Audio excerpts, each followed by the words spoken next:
In the previous episode, we met Yuya, a boy who was bullied throughout his life, but after saving a girl and discovering a mysterious door that led to another world, he finds a house that was once owned by the strongest sage. He defeats some monsters using legendary weapons left by the sage and levels up over 200 times, causing his body to completely transform.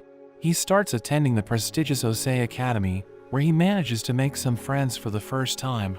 As he explores the other world, he saves the princess named Lexia, and he adopts a Fenrir named Knight. He discovers a mysterious cave, where he happens to find the body of the sage, as well as a book that he left behind. As he reads the book, Yuya learns how to use magic, and the sage transfers his magical circuits into him. Yuya thinks about what else he can do with magic, remembering that magic is just the materialization of his imagination.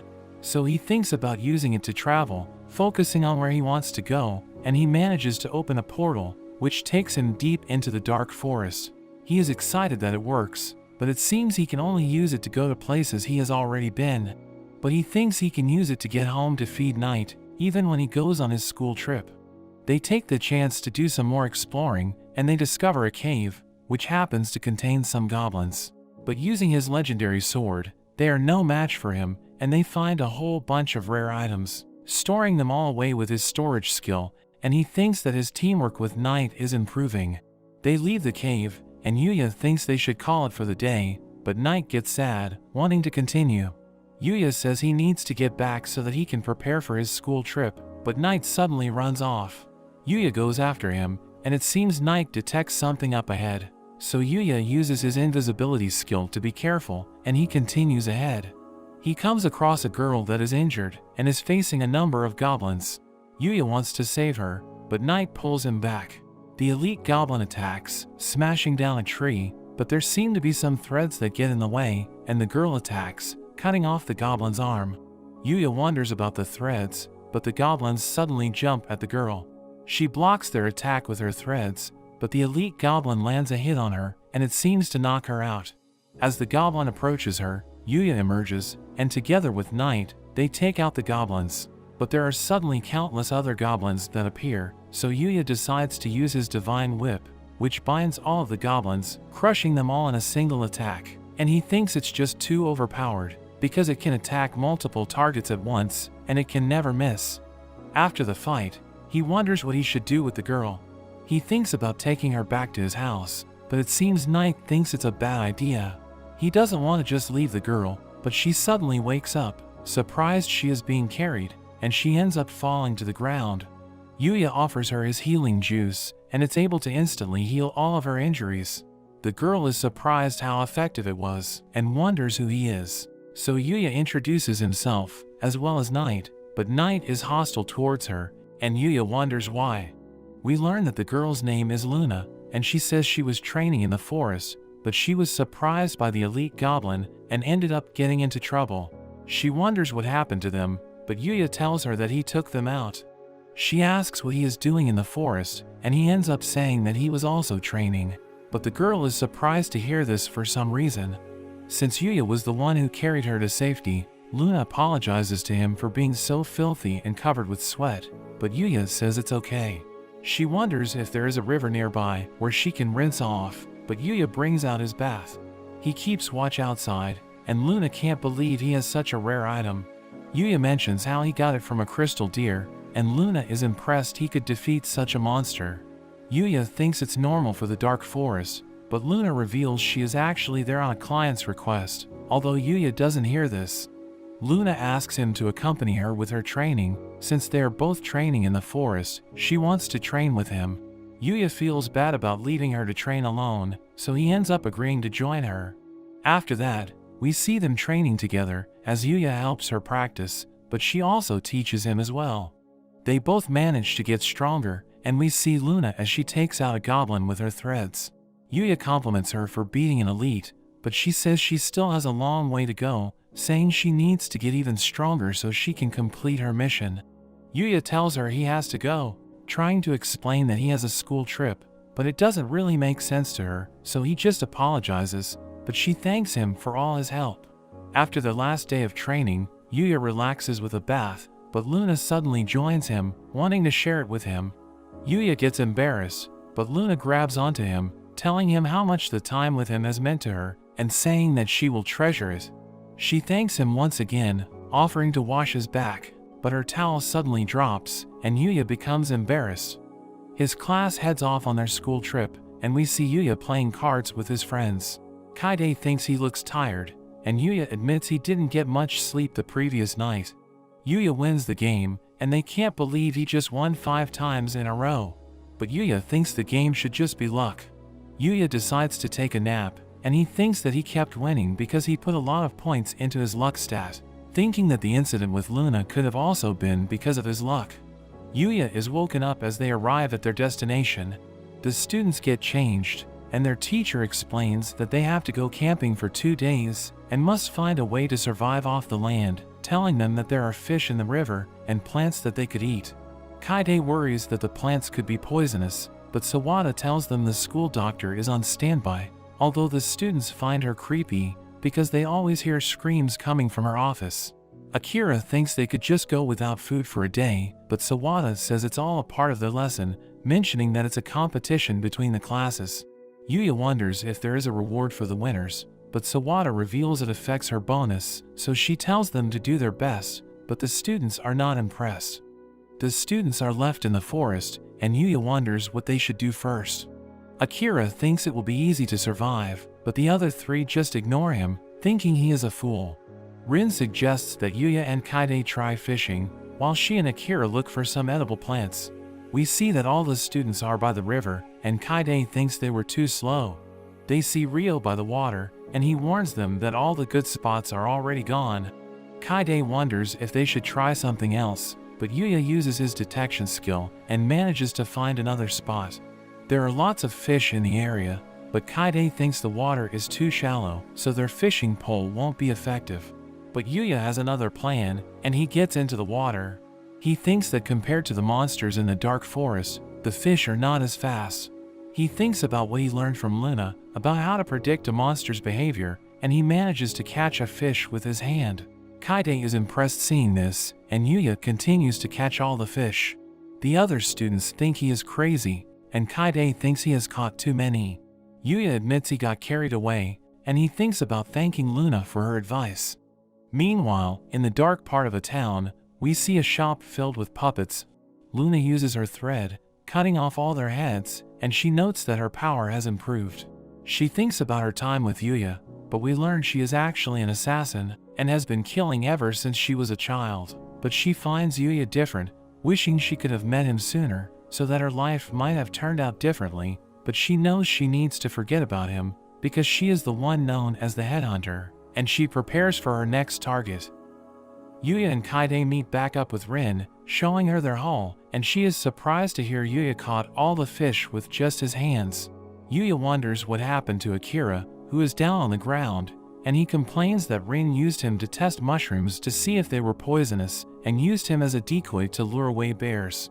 Yuya gets worried for him, checking his stats to see if he was poisoned, but is relieved to see he is okay. Rin and Akira show all the plants that they managed to gather, and Yuya appraises them all with his skill, getting rid of some poisonous mushrooms. They head over to the building to show their teacher what they managed to collect, and we see other students as they get their food checked to make sure there is nothing poisonous. Yuya runs into Kaori, who asks him how his team is going. They talk about how they are finding the experience, until Kaori is called by her team. Akira is surprised at how close he is with her, wishing he could be more like Yuya. The team shows their haul to Sawada, and she compliments them for being the first team to bring back such a large amount of safe-to-eat food. She gets excited thinking about her bonus, but mentions they are also going to be graded for their cooking. She asks who plans to cook, and everyone points at Yuya. Sawada encourages him to do his best, telling him her bonus relies on him, but Yuya thinks she shouldn't be so transparent about her motives. Yuya starts preparing the food. Thanks to his time living alone and cooking in the other world, he manages to prepare quite an impressive meal. The team digs in, and Yuya waits to see their reaction, but Sawada comes along after doing some drinking, and she is surprised to see the food they're eating. She tries some of the food as well, and Yuya gets nervous wondering how they like it, but they end up finding it amazing. Sawada says that even though their meals are prepared by first-rate chefs at the school, she finds his cooking even better, wondering how it's even possible. Yuya thinks how he only cooked for himself since he was alone, but is happy to see people enjoying his food. After the meal, Sawada asks if he would marry her, which surprises everyone. She reveals she can't cook or clean because she was always focused on her research and she has never been in a relationship before. And after eating his food, she thinks he is a catch, asking him to marry her and take care of her. Everyone tells her it's a bad idea, and Kaide even says Yuya is no good. But this makes him think he must be a failure as a person. But Sawada insists on marrying him, even saying she would wait for him. Yuya gets nervous, thinking it's not appropriate since she is his teacher, but tells her he thinks she is a good teacher. Sawada is happy hearing this, smothering him with her chest, while Kaide tries to pull him away, and Akira thinks he is the luckiest guy in the world. Later that night, Yuya teleports back to his house to check up on Knight. Using some food from his storage, he quickly fixes Knight some dinner. As he watches Knight eat, he thinks about how he enjoys making others happy with his food. He teleports back to the camp, where everyone is taking a shower together. Everyone stares at him, and Yuya wonders what's going on. Akira points out his body is ridiculous, and Yuya wonders what's wrong with it. But Akira can't believe how good-looking he is, as well as being insanely ripped. Meanwhile, in the girls' bathroom, Rin teases Kaide, saying all the boys must be into her, but they run into Kaori, and mention how Sawada wanted to marry Yuya. Kaori is surprised hearing this, and the girls think Sawada has a certain advantage. Kaide seems to be inspired to make a move on Yuya as well.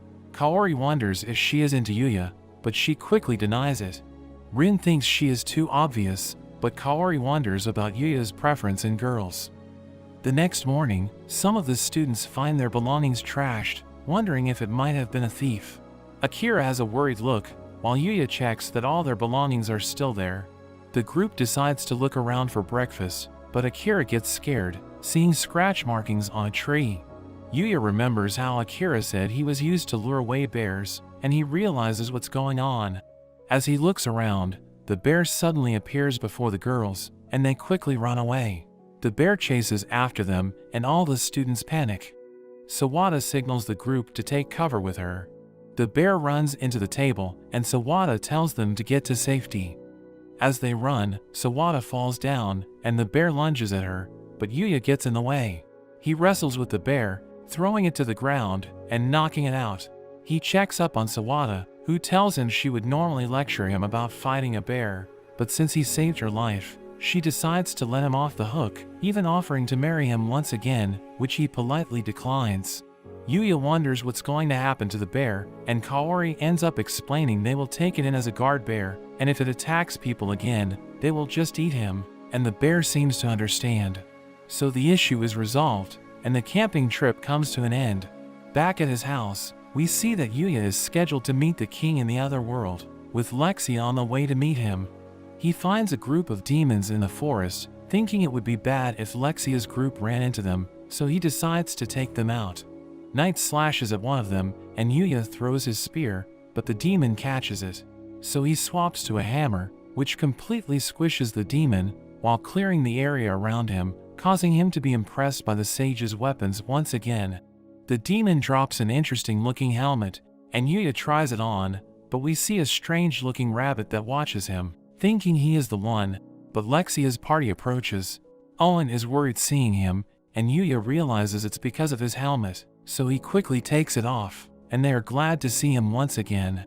They ask if he is ready to meet the king, and they formally invite him to join them to the palace, but Knight suddenly jumps on Lexia, as a tree suddenly falls, and Yuya slashes it in half. Yuya notices the threads that Luna would use, and realizes Knight was protecting the princess. Owen wonders what is going on, and we see Luna cursing herself for failing, but as she tries to get away, she is attacked by Yuya and gets knocked out. Yuya is surprised that it's really Luna, and Lexia joins him, wondering who she is. He tells her Luna was the one who tried to attack her, and he realizes Knight knew all along. Yuya asks to heal her wounds and take her back to his house, so he can ask her what is going on, not wanting to believe she is a bad person. Lexia grants his request, as Owen comes rushing over, telling her not to run off on her own, but she tells him she is going to pay a visit to Yuya's house. Yuya wonders if she is sure, and Lexia says she is also curious about why she was attacked, and about the relationship he has with her. So Yuya decides to use his teleportation to get back faster, and Owen is left behind. Lexia is surprised by the teleportation, and they wait for Luna to wake up. Yuya explains how he met Luna in the forest, and how they even trained together, but Lexia is more interested in the teleportation spell he used to get back to the house. Yuya says he just thought about using magic for transportation, and just ended up creating it. Lexia can't believe him, and tells him that teleportation magic is regarded as something from a fairy tale, and there has never been anyone who was confirmed to be able to use it. She warns him that if anyone were to find out he can use it, it could even lead to a war, so she makes him promise not to use it in front of people without thinking first. She suddenly calls out Luna, asking her how long she intends to pretend to sleep. Luna gets up, realizing she is busted, and Lexia notes how Yuya also knew she was faking, but he was just being nice and playing along. Lexia asks her about her story, but Luna thinks there is no point and tells her to just kill her. But Yuya asks about her story as well, so Luna explains how she was an orphan that scavenged just to survive, but she was eventually taken in by a man who taught her how to read and write, as well as the ways of assassination, and she eventually joined the Dark Guild. Yuya is curious about the Dark Guild, and Lexia explains they are an organization responsible for orchestrating all kinds of crimes. Luna goes on to say how she has completed countless assassinations, and even became known as the Headhunter. Lexia is surprised hearing this, having heard of the name. Yuya wonders if Knight knew all along, and he realizes that that was the reason why he was aggressive toward her in the beginning. Luna reveals her assignment to assassinate Lexia, but now that she has failed, her death is guaranteed, because she will either get executed, or the Dark Guild will send assassins after her for her failure.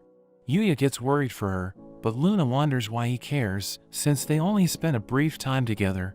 But Yuya says that even though their time together was short, it meant a lot to him, so he sees her as a friend. Luna thinks it's already too late for her, but Lexia interrupts, telling her to work for her instead, and become her bodyguard. Luna wonders what she is saying, and Lexia explains that since only she and Yuya know about the assassination attempt, they can just keep it a secret, and if she is the princess's guard, it would be harder for the Dark Guild to get to her. Luna thinks she is insane, saying she is a criminal, thinking of all the people she has killed, and that her hands are stained with blood. But Lexia tells her she has pretty hands, wondering how they are so soft, and she says it was thanks to Yuya's bath. She continues to decline, but Lexia tells her off, saying that since she failed to kill her, she is the loser, and must now follow her orders, and Luna has no choice but to accept the job. Meanwhile, we see Owen as he and his soldiers are running away from goblins. His men can't keep going, so they are forced to retreat, and leave Lexia's protection up to Yuya. Luna can't believe how things turned out, thinking Lexia is a tyrant, but as her first order, she demands to hear more about Yuya's bath.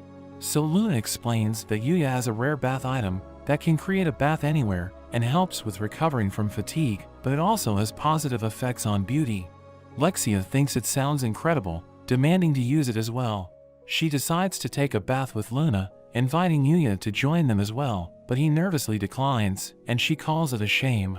The girls enjoy the bath together, finding it relaxing, but Lexia suddenly asks if Luna likes Yuya, and Luna says they are just friends. Lexia says she can tell she likes him, but Luna denies it, telling her she is imagining things. So Lexia tells her plan to marry him, and Luna objects to the idea. Lexia points out she shouldn't have a problem if they were just friends, and Luna isn't sure how she feels. But Lexia suddenly issues her a declaration of war, saying she is definitely in love with Yuya, so they will bow over him, and she will be the winner if she can marry Yuya.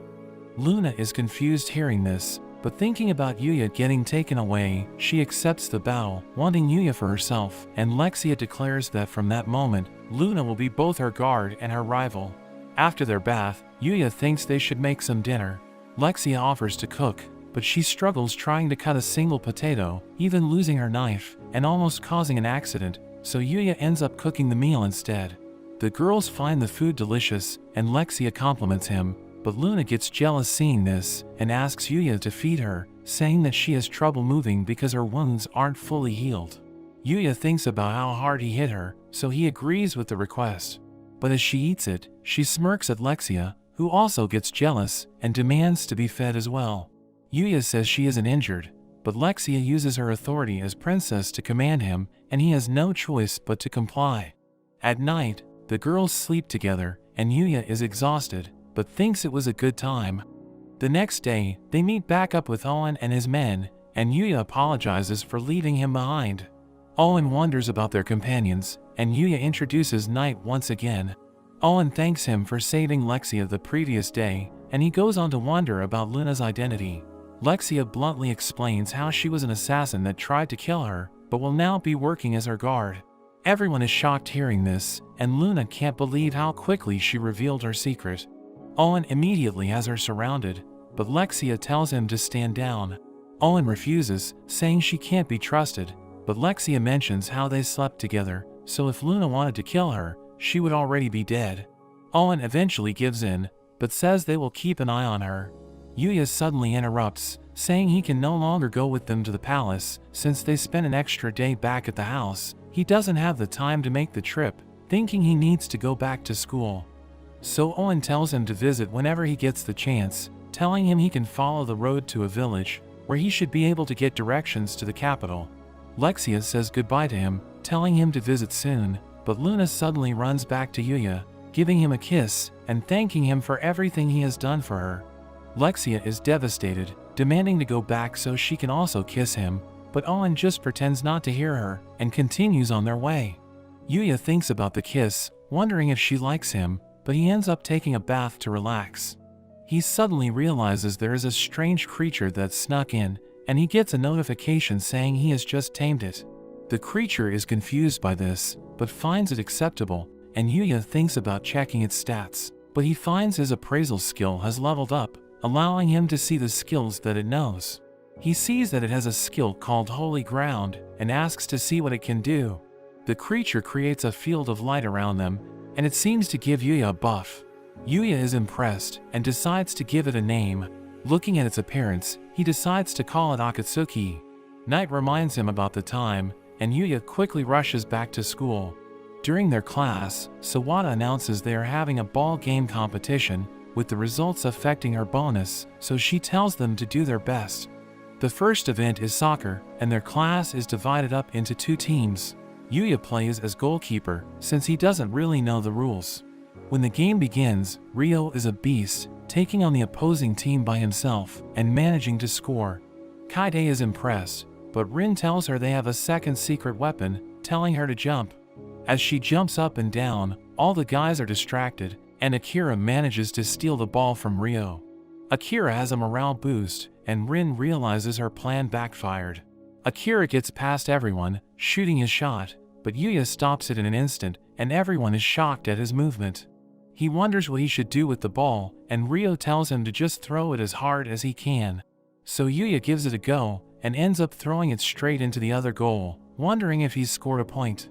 After school, Yuya gets approached by a modeling agency, inviting him to join the industry, but he quickly declines. The chief is shocked he isn't interested, but Yuya says he is already enjoying himself at the school. Miyu shows up trying to convince him as well, and his friends are shocked by how he knows the model. Yuya explains he just happened to work with her once, and they are shown the cover of an upcoming magazine where they are together. A poster for their sport competition suddenly lands near them, and Kaori comes chasing after it. But the chief suddenly gets an idea, thinking they could do an article on the school and photograph Yuya through the event, so she leaves to go and get approval from the school. In the other world, Yuya defeats a skeleton monster, but he thinks he hasn't been able to get any stronger. He decides to head even deeper into the forest, and he finds an area filled with hard black trees, which are extremely tough and unable to be even scratched by normal attacks. He suddenly wonders how Akatsuki got so big, but Akatsuki is actually behind him, and he gets attacked by a mithril boar. Yuya tries to heal himself, but the boar attacks him again. He thinks he is in trouble, and the boar charges at him, but the boar is suddenly sent flying, as a strange rabbit suddenly appears. It introduces himself as Usagi, and Yuya is surprised it can talk. The boar gets back up, but Yusaki destroys it in an instant, and Yuya is shocked at how he even destroyed the surrounding trees. He checks out its stats, and sees he is insanely strong, with all kinds of titles. Yuya thanks him for his help, and the rabbit asks him to show him his kick. Yuya demonstrates his kick, and Yusaki sees potential in him. Yusaki shows off his kick, blowing a hole through multiple trees, and he starts training Yuya to do the same. After a while, Yuya manages to destroy one of the trees, and he moves on to sparring with Yusaki. Yuya wonders why he is being trained, and Yusaki reveals it's because he wants him to be his successor. He explains that he is known as a divine, and it's his duty to pass on his techniques. He reveals that divine is a title given to those who have mastered a certain field, and he is the divine kicker. Their job is to protect the world from the vile, who are beings that are the manifestations of the negative aspects of the world. Yuya wonders if he has a choice in becoming his disciple, and Yusaki tells him he can refuse, but he mentions the fight against the vile is inevitable, so they need as many allies as possible. Yuya prefers not to become a divine, but he thinks about how he wants to be able to protect Night and Akatsuki. Yusaki decides to continue training him anyway, but asks to learn magic from him, since he is impressed by the barrier around his house, although Yuya thinks about how that was just the sage's work. But they come to a deal, where they will exchange knowledge. We see Yuya as he gets chased by a king mithril boar. Yusaki thinks it's a good chance for Yuya to have a rematch. Yuya struggles against it, but using his kicks, and together with his whip, he manages to defeat it. Yuya celebrates his victory, and finds it dropped a number of SS ranked items. Yusaki explains that there are triple S ranked and EX ranked monsters in the world, and the vile are even stronger at the legendary rank. Yuya suddenly gets a notification about evolving, and he suddenly starts to glow. His appearance doesn't change, but it seems he has gained a number of new skills. The next day, Yuya takes part in the table tennis competition, and the chief tells him to put on a good show for them. His opponent is actually the national champion known as the Sniper, and he delivers a devastating serve that even Yuya misses. But comparing it to the boar he faced, Yuya easily returns the next serve, even making a hole in the table, but he forfeits the match, not wanting to injure anyone, and the photographers complain he moved too fast for them. Kaide drags Yuya off to play volleyball, because one of their members got injured, and the chief follows after him. As the match begins, everyone is left shocked, as the ball pops, and the court is completely destroyed. The opposing team instantly gives up, and the chief finds they missed the shot again, because the photographers were distracted by something. Kaide comforts Yuya, saying a win is a win, and they suddenly hear a scream. They see Kaori, and Yuya wonders what's going on. We see her teammate getting carried away, and he warns Yuya to watch out for the serve. Yuya takes his place in the tennis match, and his opponents tell him he is also going to be needing medical attention. The match continues, and Kaori serves. It narrowly misses him, landing outside, and Yuya tries to encourage her. She serves again, but throws her racket this time, and Yuya realizes the other student was actually taken out by Kaori. Knowing this, Yuya takes over the game, taking every shot, and he carries the game. Kaori tries to be helpful, but she ends up throwing her racket again, and almost falls, but Yuya catches her, and the chief is finally able to get a shot. At the end of the day, Kaori walks home with Yuya, thanking him for his help. She wants to treat him to some food, but Yuya says he is just happy being with her, so there is no need to thank him, but Kaori ends up kissing him instead. Meanwhile, we see Yusaki as he fights against one of the vile. Yusaki defends himself with magic, and the girl finds this surprising, because he shouldn't be able to use magic. He thanks Yuya for teaching him, and the girl reassesses her priorities, deciding Yuya is a greater threat, so she leaves to find him and deal with him first. But that's where this video ends. Remember to like and subscribe to the channel. Thanks for watching, and I'll see you next time.